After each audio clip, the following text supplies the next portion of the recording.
मरने से मैं कभी डरता नहीं। Welcome to my YouTube channel. আমি মাঝি চলে এসেছি নতুন একটা ভিডিওতে। ভিডিওটা হলো আজকের টপিক, রাজুদার খেলা পড়েছে যাদবপুর মাঠে, কলকাতা যাদবপুর মাঠে। তো আমি এখন যাচ্ছি। আমার আজকের রাস্তা হচ্ছে 136 কিলোমিটার রাস্তা। তো এই 136 কিলোমিটার রাস্তা আমাকে এখন যেতে হবে এই রাতের বেলা। ফার্স্ট সকালেই খেলা আছে। তো ভিডিওটা যারা যারা দেখছো অবশ্যই লাইক করো, শেয়ার করো, কমেন্ট করো, দেখতে থাকো। খুব ধামাকাদার একটা ব্লগ ভিডিও হতে চলেছে। আমি এখন বেথুয়াডহরি বাজারে।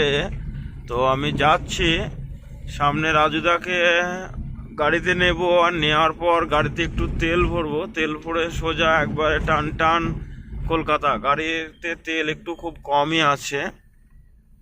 তো চলো যাওয়া যাক, ভিডিওটা দেখতে থাকো। পাম্পে চলে এসেছি, পাম্পে তেল ভরলাম। তেল ভরার পর এবার বেরিয়ে যাব। আমি রিলায়েন্স পাম্পে তেল একটু বেশি ভরি। তো চলো যাওয়া যাক। আমি মেন রোডের ওপরে উঠে পড়েছি। তো এখন টান টান সোজা বেরিয়ে যাচ্ছি কলকাতার উদ্দেশ্যে। আমি এখন যাব যাদবপুর মাঠে। তো রাস্তায় লাইট জ্বলছে, এত সুন্দর লাগছে মানে বলার মতো না। বড়জাগুলি ব্রিজের নিচে এসে একটু জাম পেলাম। লরি মানে সব গাড়িগুলো এখন এই কল্যাণী এক্সপ্রেস ধরবে বলে সেরকমই চিন্তা ভাবনা নিচ্ছে, ওই জন্য গাড়ি একটু ভিড়ভাট্টায়। কল্যাণী এক্সপ্রেস ধরলাম, চলে এসেছি ব্যারাকপুর টোল প্লাজারের কাছে। তো সামনেই ব্যারাকপুর টোল প্লাজার, মানে এই টোলটা এখনও চালু হয়নি।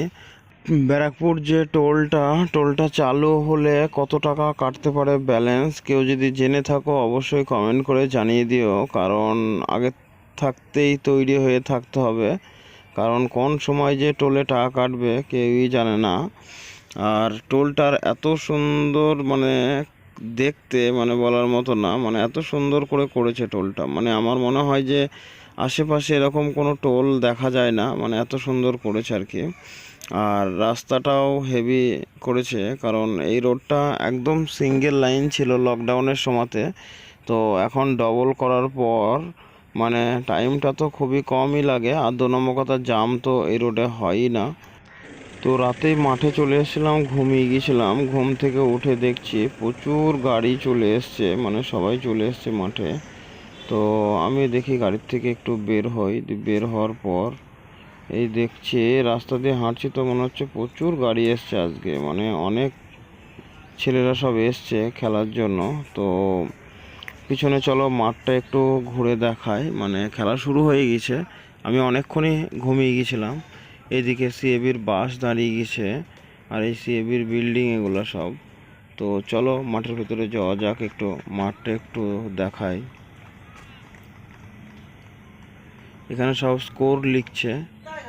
তো মাঠের ভেতরে ফাইনালি গাইস চলে এসেছি। মাঠটা এত সুন্দর মানে বলার মতো না। আর ওই সাইডে মেয়েরা সব প্র্যাকটিস করছে, মেয়েদেরও খেলা হয় এখানে। আমি এই মাঠে আজ প্রথম না, আমি এর আগেও 4-5 দিন খেলাতে এসছিলাম। তো এই মাঠ আমার কাছে প্রথম না। তো এই মাঠের ভিডিও আমার ফোনে একটাও ছিল না। তো আজকে এসছি যেখানে, তার জন্য এই ব্লগটা করে দিলাম যাতে সবাই দেখতে পাও। আর ভিডিওটা এই পর্যন্তই শেষ করছি। লাইক শেয়ার কমেন্ট অবশ্যই করে দেবে। আর টাটা বাই বাই, ভালো থেকো।